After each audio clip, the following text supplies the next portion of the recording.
start with Nick Cassidy because I really want to start with this because obviously we got to talk about the news of Nick Cassidy leaving Jaguar potentially. Now this is I know the race and Sam Smith is pretty good, right? And 8 to 9 times out of 10 he gets it right, but sometimes he gets it wrong, right? And now this story, when it popped across everyone's social media feed, I have to be honest, I didn't understand it because I was like, why on earth would Nick Cassidy move from Jaguar to a Stellantis powered car?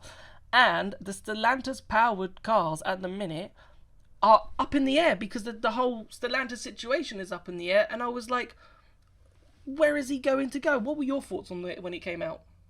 It's certainly an interesting one. I think the thing is, Stellantis at the moment have got a better powertrain than Jaguar, which is a really sad thing to say. And actually, I will put it out there now.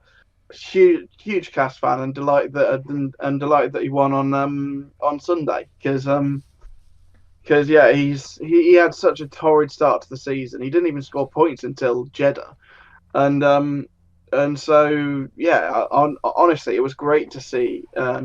It was great to see him win, but it also was like, who jumped ship now from the races analysis, and we know Sam Smith is on the money 99.9% of the time, and he said that he would be teammate to Van Dorn at Maserati, so replacing Jake Hughes.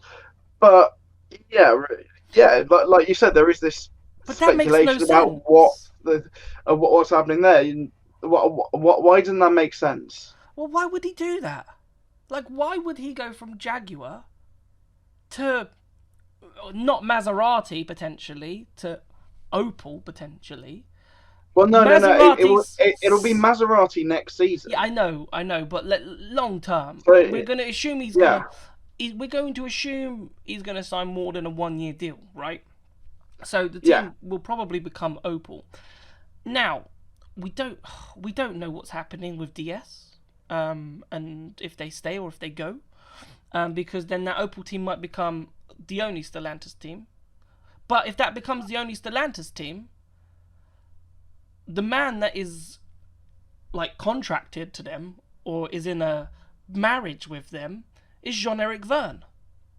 So is Jean-Eric Vergne going to leave, or is Jean-Eric Vergne going to be part of this Opel team and it's going to be Vergne and Cassidy at Opel? Maybe in Gen 4 that could be something interesting. But if it's Van Dorn, and maybe for one season, but if they only have one team left, if DS decide actually we're going to pull the plug and it's just going to be Opel as a Stellantis powered car in Formula E, then are we looking at a potential Gen 4 lineup of Jean-Eric Vergne and Nick Cassidy? I mean, like, for me, I can only see Opel being the second Stellantis team. I believe DS will still be in Formula E in Gen 4. They just won't be with the Penske outfit. They will be with another. They will move on to their third team in three different so generations. Virgin Racing, then the Virgin, Techeetah, and now Penske. Yeah, but it's 4 and 4.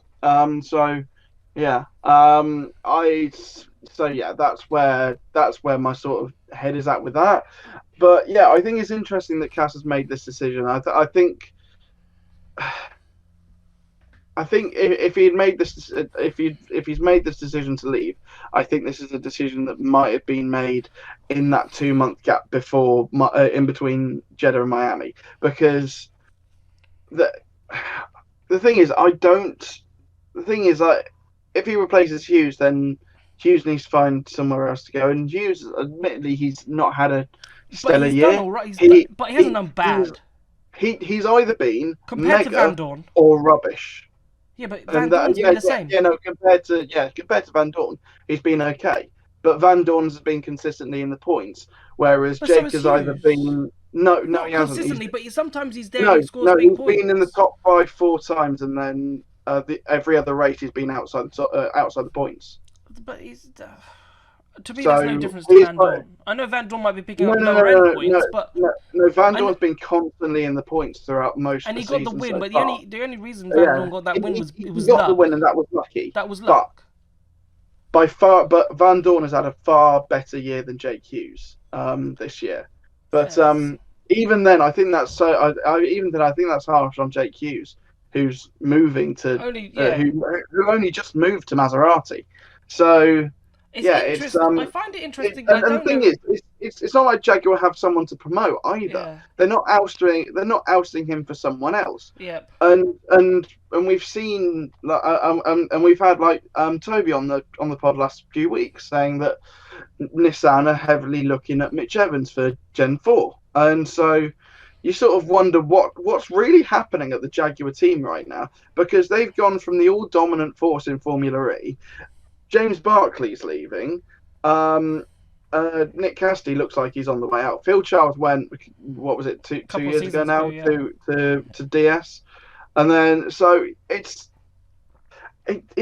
I don't want to say it's falling apart. Yeah, I don't want to say it's falling apart, but it's the next generation of Jaguar is going to be very different to what we've seen for the past from Gen 2 onwards, because Gen 1 those 2 years they were getting their feet under the table, sorting stuff out, and then Gen 2 was when they properly was like, okay, here we go. Mitch fighting for wings, and he's been in the fight, I think, every single year since. Yeah, he's been in it for a long time. Every single year he's gone into the final round since season 6 with a mathematical chance, and this year he's out of the fight mathematically after this weekend. So it's insane. I put it in the chat. Mitch Evans had his second best result of the season this weekend, and that was 14th. Yeah, which was incredible. That was an incredible set. But I'm going to put this out there, right? Jaguar are losing their best driver. In my opinion, they're losing their best driver.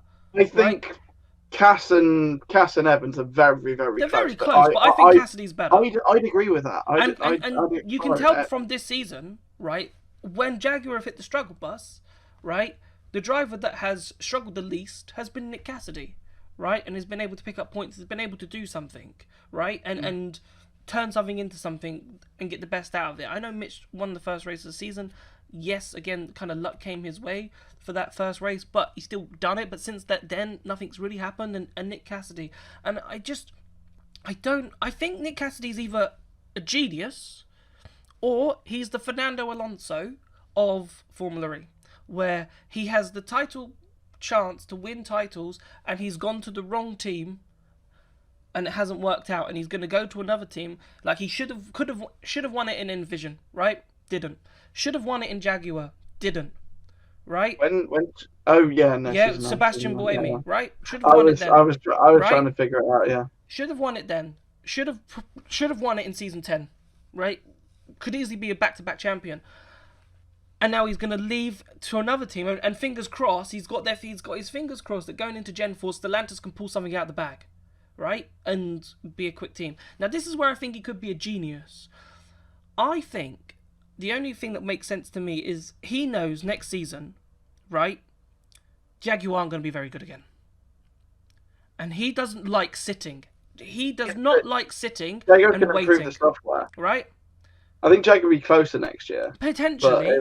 But he doesn't like sitting around, right? And why I think he might be a genius is this 2-year cycle. He is offset. So if he's clever and gets himself a 2-year contract at Stellantis, let's say, if he goes into Gen 4, does the season, if he goes into that first season of Gen 4 and they're not very good, his contract's up at the end of the season, which puts him in the marketplace to go to a top team who's performing well in Gen 4 for the second season to try and win that championship. Because he's gone, right, it's not going to happen here at Jaguar. And maybe there is. Maybe he's smelling James Barclay's leaving. Phil Charles has gone. Who's going to lead this team? Where's the direction going? He knows more than us, right? And where did Phil Charles go? And he went to the Stellantis powertrain and if they stay, right?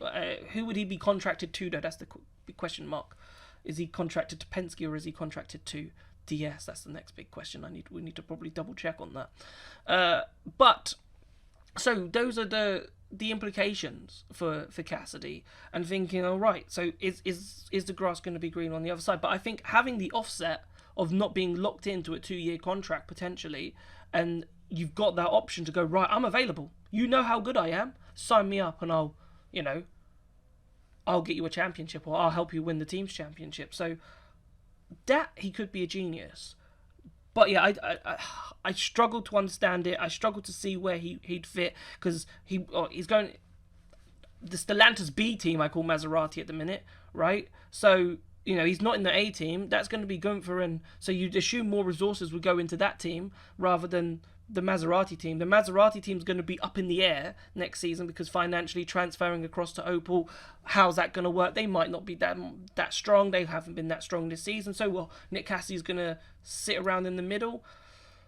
I don't understand it at the minute. I think it's a safer bet to stay with Jaguar from the outside, but we obviously don't know what's the inside, because you would assume Jaguar could get it right for Gen 4. And if he goes to Stellantis and Jaguar have got it right for Gen 4, then that's the Fernando Alonso. He's just jumping ship, right, to try and find the best car possible, and he's getting it wrong. And he's not winning as many championships as what Fernando Alonso...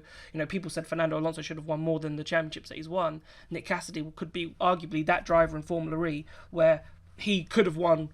he could be a double world champion at the minute, but he's got 0.